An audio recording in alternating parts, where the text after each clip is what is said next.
Әңгімеге лайк басып, комментарий бөлімінде пікіріңді қалдырып, подписаться батырмасын басуды ұмытпа. Жоқ, менің әкемнің әруағын сыйлайма, туған інісі ғой қанша дегенмен, деп Гүлжамал мұңайып жыламсырады. Ренжіме, бүгін барып сөйлесіп, мәселені шешеміз, дедім оны жұбатып. Түс қайта Гүлжамалды және Шәкеннің орталықтағы мектепте оқитын бір баласын мотоциклге мінгестіріп Қойлы ауылға келдік. Әңгімені естіп, Шәкен аға қуанып кетті. Шырағым, Данияр, келісіп келсең дұрыс болыпты, тәуекел деп көрсін қыз байғұс. Бірақ әйелі қуана қоймады. Әй, сорың құрғыр, қаражатты қайтесің? Бір тиын ақшаң жоқ, неменеңе мәз бола қалдың? Әнеу күні де дәрі-дәрмек жолақы деп бірталай ақшаны құртып келдіңдер. Менің бұл қыздан басқа жұмысым жоқ па? Қыс болса келе жатыр алдымызда. Мына балалардың біреуінің жылы киімі жоқ. Ол не болады? Осыны неге ойланбайсың? Енді Одесса дегенді таптыңдар. Оған мына баланың айтуы бойынша біраз дүние керек көрінеді. Қайдан аласың? 20 шақты қоймен 2-3 сиырды сатып, аузымызды желге ашамыз ба? Деп жеңгей қараспанды төндірді. Мен не дерімді білмей ойланып қалдым. Гүлжамалға қарасам, бір уыс болып бүрісіп, жер шұқып, осы жанжалға өзінің кінәлі екенін мойындағандай төмен қарап отыр. Шәкенге қарасам, түнеріп, ой үстінде отыр екен. Бет әлпетінен ештеңе аңғаруға болар емес. Осы қыздың тағдырын ойлап отырма, жоқ қысқа жіпті күрмеуге келтірмейтін дүниенің тапшылығына ренжіп отырма, белгісіз. Әйелі тағы сөйлей жөнелді. Одан соң, бұл қызды кім алып барады? Қасына біреуді қосуын керек қой. Ол да артық ақшаны талап етпей ме? Негізі бұл болмайтын тірлік қой деймін, деп өзінің әнеу күні айтқанын дұрыс қой дегенге қарай бұрмалай сөйлеген сияқты. Жеңгей, деді мен ұзын сонар уайымға толы әңгімесін бөліп. Қызды мен алып барамын, егер сенім білдірсеңіздер.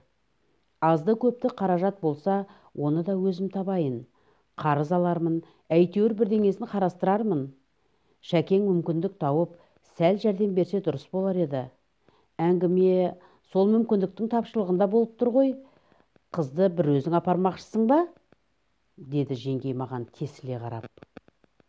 Несі бар екен? Маған сенетін шығарсыздар. Біз сенуін сенеміз ғой қайным-ау. Басқалар ше, басқа жұрт не ойлайды? Өзің соқталдай бойдақ жігітсің. Сенімен 20 шақты күн бірге жүріп келген соң, бұл қызға қатар құрбылары не айтар екен? Көз қырын сала қояр ма екен? Ол жағын ойладың ба? Содан кейін мұны сол 40-тан асқан қырма сақалдар, қатыны өлгендер жағаламай ма бәрібір? Сонда мұны мен не айтпақшысыз? Әуре болмай-ақ қойыңдар. Сол әнеу күні мен айтқан жерге берейін демекшісіз бе?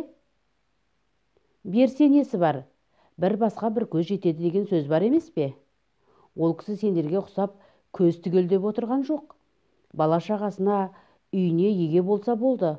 Қолын жылы суға батырып отыратын жерден тартыншақтап, деп келе жатқан әйеліне. Әй, қоймайсың ба енді? Сол ағаңды тықпыштай бергеніңді, деп Шәкең жекіп тастады. Көзі қып-қызыл болып қанталап кеткен. Шын ашуы келгенде солай болатын шығар, әйелі жым болды.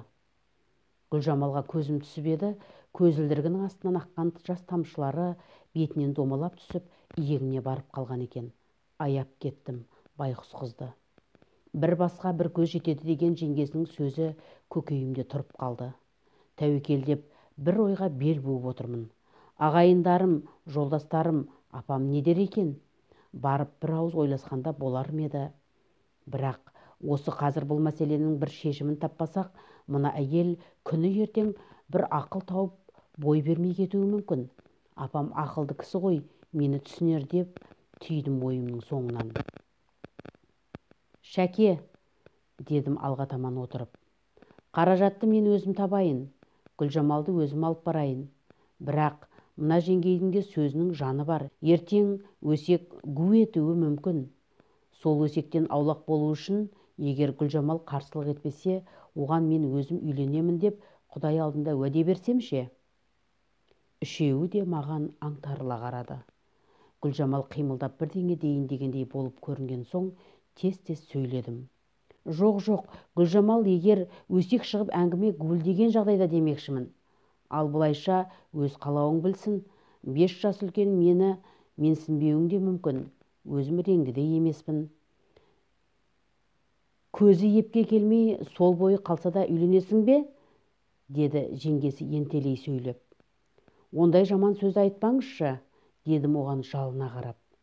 Жаман айтпай жақсы жоқ, жақсыны айтып жаманды таяп қой дегендей, бір сөз менікі қайнымау. Ондай жағдай болмасын, бола қалса да үйленемін деп уәде берейін. Біз сөзіңе сенеміз шырағым, деді Шәкең баяу сөйлеп, маған аса бір риза кейіппен қарап отырып. Қанша дегенмен қамсыз емген пендеміз ғой. Ертең ағайынның, жора жолдастарың, үй ішің бір нәрсе деп кемсіп жүрсе, көңілің суып, кекілшің шығып кеткендей жағдай болса, сау басың шараға түсіп жүрмей ме? Осы жағын мықтап ойландың ба? Ойландым, көке. Гүлжамалды емдету үшін қандай шартқа болса да ризамын. Шәкен аға риза болғаны сондай жайдарлана көңілденіп, рахмет қарағым, Құдай тілеуіңді берсін, жазылып кетсе қанеки, ниеттеріңе жетіңдер. Гүлжамал қарағым, ұялмай бойыңды айтшы, Даниярдың сөзіне не дер едің? Ұзақ үнсіздік орнады. Гүлжамал анда-санда иығын қимылдатып қойып, үнсіз төмен қарап отыр. Әй, бірдеңе десе енді, деді әлден уақытта Шәкеннің әйелі. Мен не дейін? Данияр ағадай жігіт көңіл білдірсе, мен неге жоқ дейін?